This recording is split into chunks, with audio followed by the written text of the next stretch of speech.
Hi, Charles. Thanks for helping my project. Can you tell us a little bit about yourself? Yeah, I'm 61. I work for a printing company right outside of Houston, Texas. I basically run our ERP stuff. My background's computer science. My degree's in computer science. As a programmer for probably 25 years, I still program just for fun, like open source projects and stuff. But at work, I kind of went over the dark side, got into business analysis and project management. So kind of just kept moving on up the chain. But married, got 3 kids and some grandkids. So that's about me. So I also am into computer science myself, and it's always nice to run into somebody else. What kind of languages do you like to, are your favorite? Yeah, so it's kind of weird. When I first got out of college, I actually wound up using Delphi.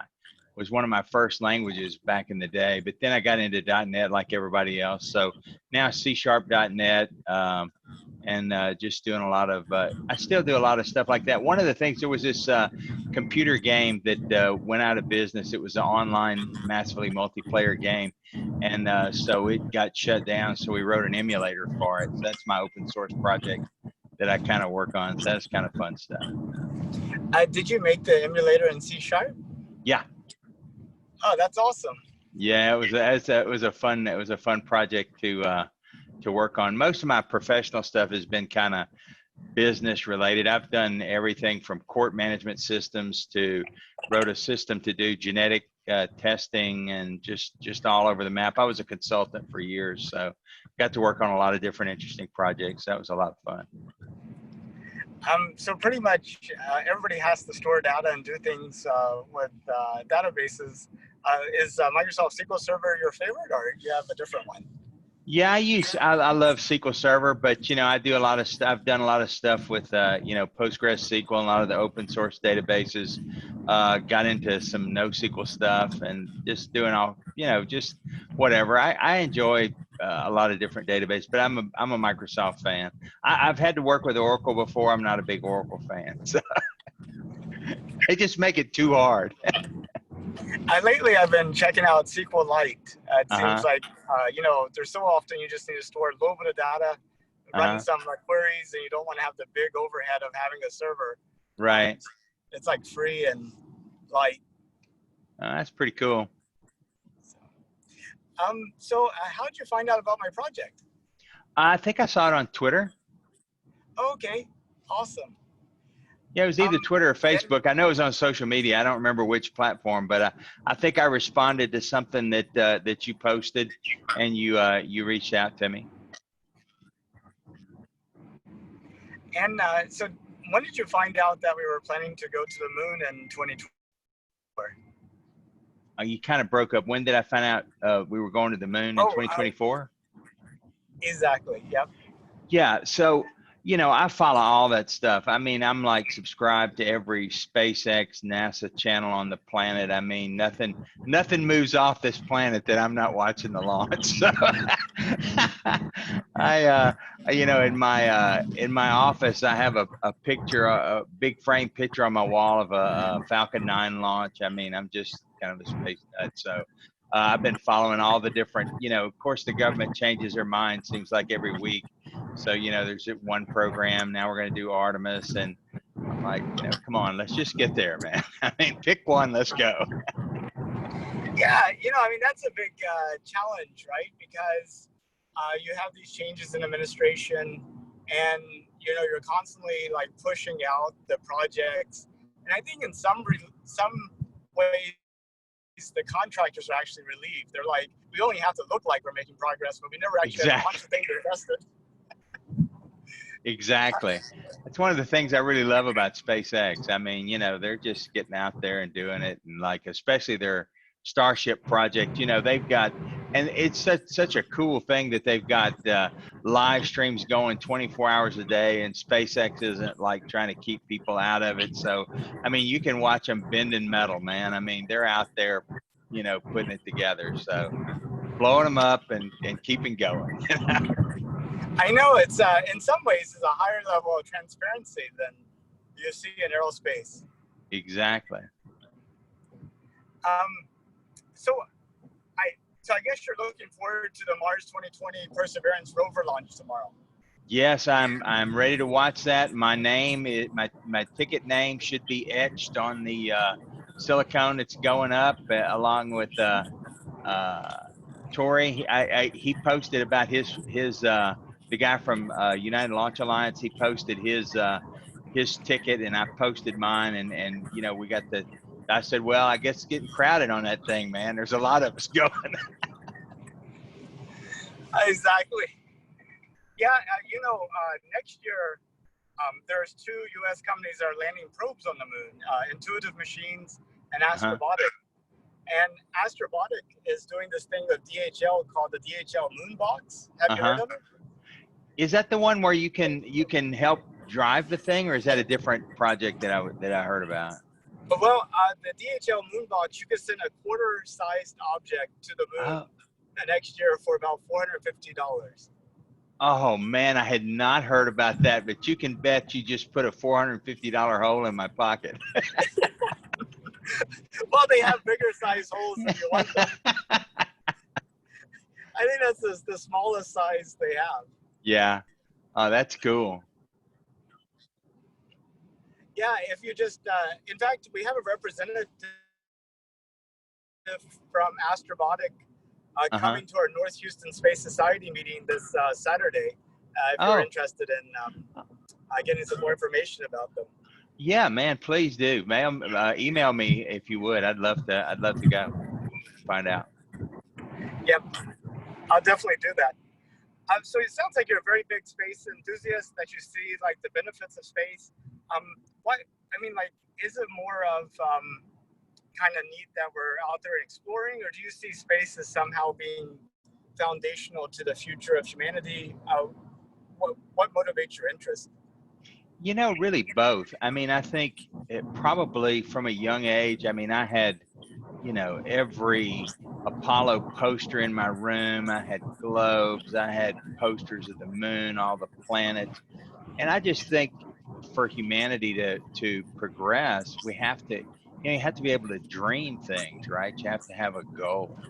And then when you look at the practical side of it, the things that come out of space exploration, one day if we can get launch costs down, being able to the possibilities are just endless, getting resources from outer space, going to different places. And, I kind of like Elon's deal, I mean, so far as we've been able to tell, this is the only place where sentient life exists. Let's not put all our eggs in one basket. Let's get on out there. So, um, the physicists keep telling us we're never going to get faster than light travel, and they're probably right, unfortunately. But doggone it, that doesn't mean we can't at least go out there and get to what we can reach. So, Yeah, it is also amazing how much we don't know. right, Just the thought that light was a constant speed is something that we just thought about 100 years ago, or right, about. And then, we just detected gravitational waves within like the right. past 6-7 years.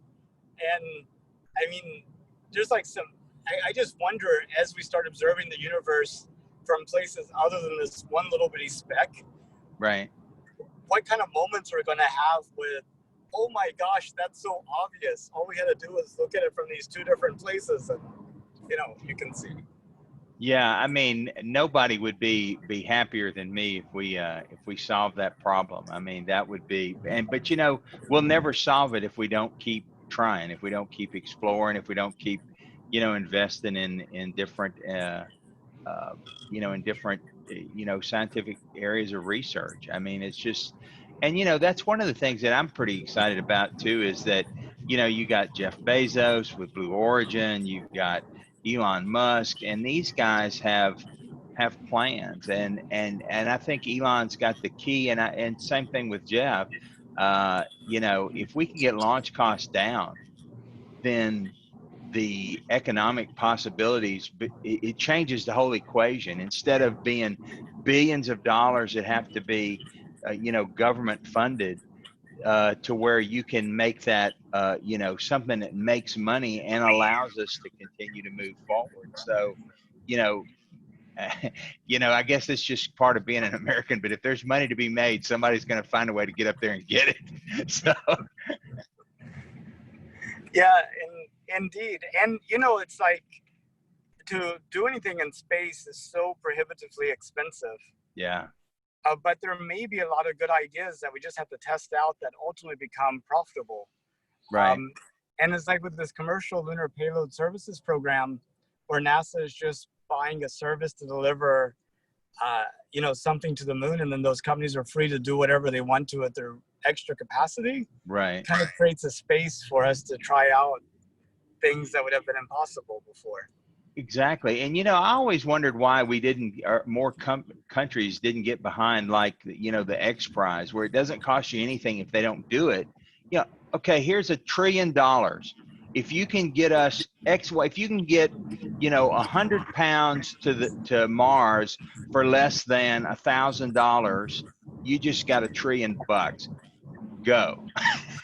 I mean, you don't cost you a dime if they can't do it. You only pay for success. Yeah, that's right. In fact, did you know Newt Gingrich was proposing that about our return to the moon, about having maybe a $2 billion prize to the first company that could land people on the moon and return them to Earth.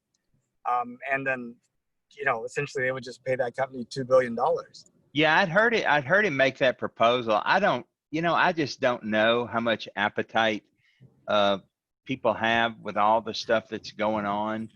I mean, to me, it's a sad thing, but you know, when you talk to that, when I talk to average people and I talk to them, you know, I don't mean average people in the sense that just normal people you meet in everyday life, I guess.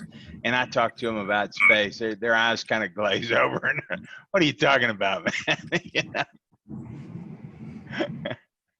I know, but on the other hand, just look at it from an economic standpoint. It's like having a teenage son that's convinced, that's heart bent on doing this crazy thing, Yeah, and you're like, well, there's nothing I could do to stop you, but at least we can make it cheaper. yeah. There you go. So, Yeah, so maybe that's the angle. You're like, hey, we're already spending like $23 billion a year. You know, we're going to do these crazy things regardless, but uh-huh. wouldn't you like for it to be cheaper? Right. You know, I'll tell you what's really fun is the fact that you have two private enterprises that have two completely different approaches. You know, Blue Origin, slow, methodical. We're not doing anything. We're not telling anybody anything until we've looked at every angle. SpaceX is like, weld it together, fire it up. I mean, and I don't mean that. I mean, they have great engineers there. I mean, there's no doubt about it. But I mean, you get to see two different philosophies in real time, and they both have kind of two different ideas. I think Elon's main thing is to get full reusability and to get the cost to access to space as low as possible. That right there is like building the interstate highway in the 50s in the States. It allows commerce, it allows everything you want to do, exploration, getting it, you know, doing, you know, resource mining in space, going to different planets. That's the key that opens everything. And then I don't follow, you know, Blue Origin as much, but I know that I've seen a lot of talks that Jeff has given, and his main thing is, you know, kind of around, you know, ecology and saving the planet. He says, what if we move, if we got access to space cheap enough, what if we moved all the heavy industry stuff off the planet, and then the planet is just like a garden spot where we all kind of hang out, but all the really nasty stuff has to take place in space. It's two completely different visions, but hey, I'm cheering for both of them. You know?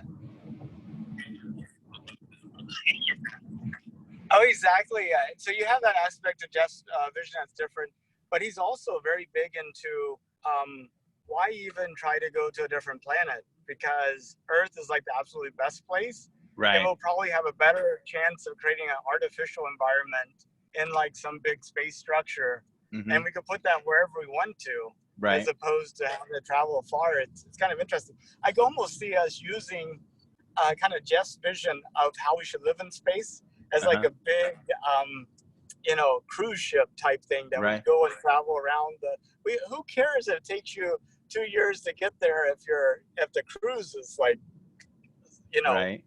everyday life and fun. Well, there was that science fiction movie, was Elysium, where they had, like all the rich people lived in the, in the orbital habitats up, who knows where that's going to go. I mean, the thing is that we can do all of the above if it's cheap enough to get into orbit. If we can get off this planet cheap enough, we can do all of the above if we want to, whatever works out best. Yeah, and in fact, Jeff Bezos talks a lot about how he doesn't see him solving these problems himself, Right. but rather putting that foundational infrastructure in place that allows for smaller entrepreneurs, a couple of kids in college to have an idea and Right. actually create a business. Because, he also talks about how there's no way he would be able to create Amazon without the credit card payment system, the internet, Right. and, global shipping. Right. Yeah, it's a pretty exciting time for sure. And if it was safe and affordable, would you have an interest in going in space? My wife and I have this conversation all the time, and I'm like, "Are you kidding? I'd be the first one on there, headed to Mars." She says, "Bye." Bye. It sounds like conversations I have with my wife too. It's like, it needs to be safe. You're not going to be first. Right. Yeah. I loved Elon's quote. He said, "I want to die on Mars, just not on impact." Just not on impact. That was great. So what do you think it would take to convince your wife to go? Well, she didn't like airplanes a whole lot, so it'd take a lot of convincing. I don't think it's it's just, I don't know. I think if we ever got to that point, and I mean, realistically, I'm 61, so that's why I'm cheering Elon on so hard, but because he's trying to get there fast. But we just have to see what gets up there. I mean, I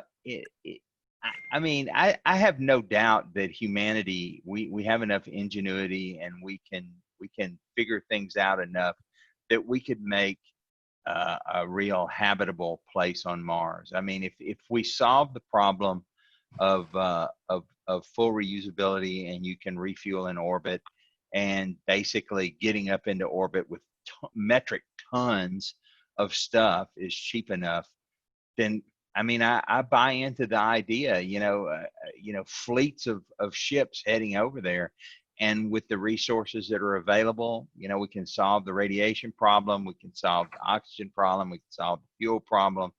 I mean, those things are doable, and it just takes somebody with the will and the imagination to do it, and the engineering, right? Yeah, it's like in basketball, they talk about shots on goal. It's just about keep aiming those basketballs at the goal. Eventually, you'll get some in. So right. So yeah, it's space. Yeah, I'm really looking forward to going. I'm really looking forward to the new rover going to Perseverance going to Mars.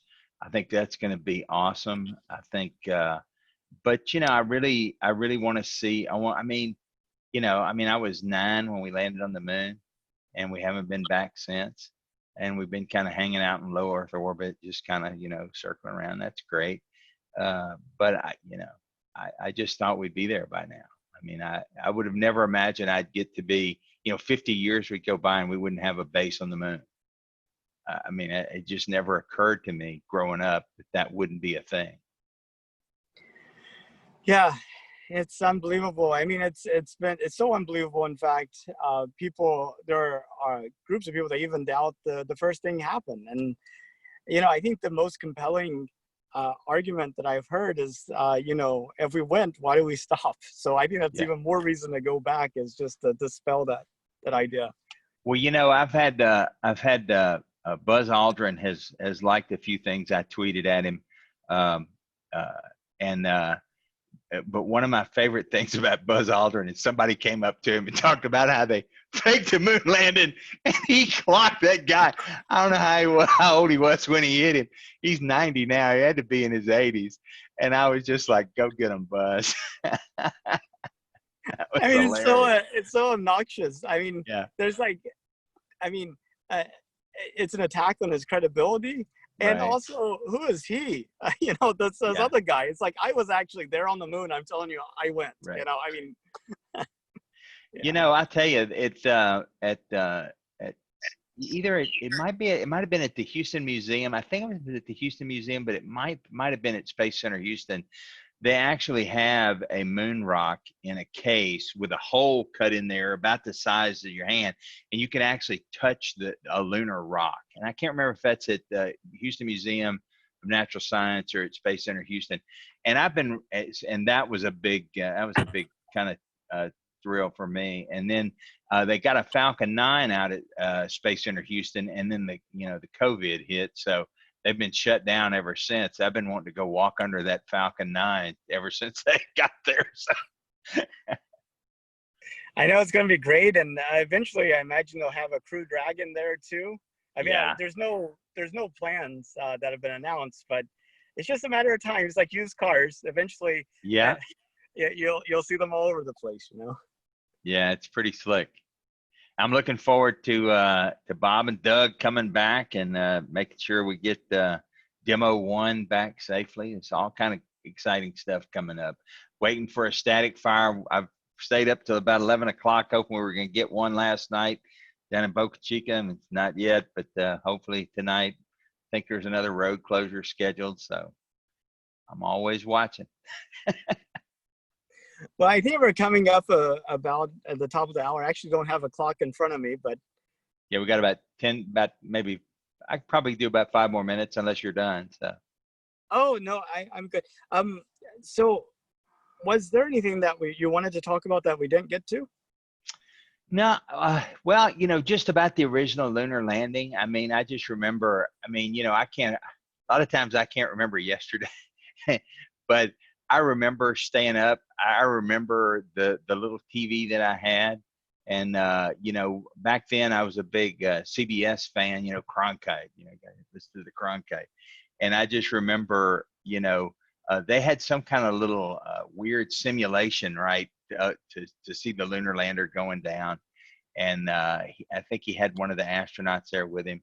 And I remember the landing. And then they weren't supposed to do the original first EVA was going to be, way later. And then they moved it up. So it was about, I think it must have been a weekend because I wasn't in school because I saw the landing and I know that was like in the afternoon. And then it was probably, I guess, around 9 or 10 o'clock my time. And when they went out, and I just glued to the TV, and with the cameras and the stuff we have now, man, the next, if you just look at any of the camera missions, like the films that come back from the surface of Venus, we've got film back from Mars 4K where they put that stuff together and you can look out and you see the plains and the mountains and you see all the rocks and you can put what we're going to be able to see. I can't wait for it. I mean, I really can't wait for it. Yeah, with that 360-degree view and the VR Yeah, technology we have, I mean, yeah, it won't be just the next few astronauts on the moon. It'll be all of us there right. virtually. Exactly. I've got an Oculus Rift, and I bought one of the first ones that came out, and I'm looking into. I might have to get if they start doing a lot of VR for stuff like that. I might have to look for one that I'm not tethered to the cables. So Yeah, that little the thing that you can stand in and feel like you're uh-huh. walking around too. You Yeah, might I need saw that. that. Those little harnesses. Yeah, that'd be pretty cool. Yeah, and it's kind of interesting. You talked about Walter Cronkite and the first moon landing. Back then, everybody kind of watched the same three network channels. Everybody Oh kind of yeah, read the same two newspapers. And literally everybody was kind of on the same page with current events. right. Today, with like Twitter and Facebook and like, news.google.com and even these other places, everybody gets a customized news feed. If you're Right. interested in space, like you and me, we're like getting all these events. But if Right. you're not, you don't even You don't, know yeah, we're launching a rover tomorrow. exactly. You wouldn't have any idea. Yeah. It's really, I'll tell you, I like social media, but I wonder how good it is for us. I mean, really, I mean, it may, I think it ruins your ability to concentrate for any period of time.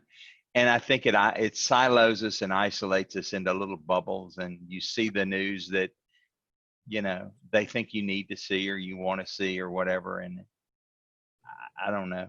I mean, there was probably a lot of problems with the old way that it works. I certainly wouldn't want to go back to 3 channels and that's it. But because I tell you, I hardly watch anything on TV or broadcast.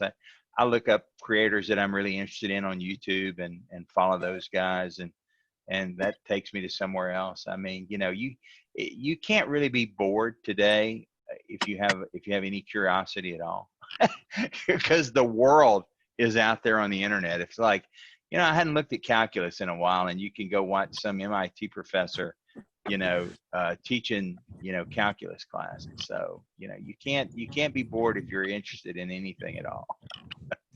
Are even I was interested in getting mango seeds and be able to plant them. I eat the mangoes, Yeah. and I did a search and I found a YouTube video that showed that the inside thing that you think is seed is actually just the husk around the seed, and like how to open it up and get the seed out and how to plant it. And I was like, whoa! It's like, but then like 30 seconds, I went from being completely ignorant and misinformed about mangoes to actually knowing something. Exactly. I mean, for somebody that grew up, when you had to go to the library or go try to find an encyclopedia or whatever, you have the wealth of human knowledge in your hand at all times. I mean, I wonder how they make 304L steel. Well, I don't know, but I bet I can Google it up, or I can YouTube it, and I can find out, metallurgist that knows everything about it. Or mango seeds. I know, we're only as ignorant as we want to be. Exactly. Well, Nathan, it's I'm pretty much fixing to have to go. It was great talking to you. It looks like you may have cut out there for a second. It could be my network connection. Yeah, I said it's been great talking to you. I'm pretty much fixing to have to go, but I really enjoyed our conversation. Thank you so much, and you have a good rest of your day. And I'll send you some email about the Dhl Moon Box and the North Houston Space Society. But that'd be fantastic. I'd like to stay in touch. It was really nice talking to you. Good talking to you. Take care. Bye-bye. Thanks. Bye-bye.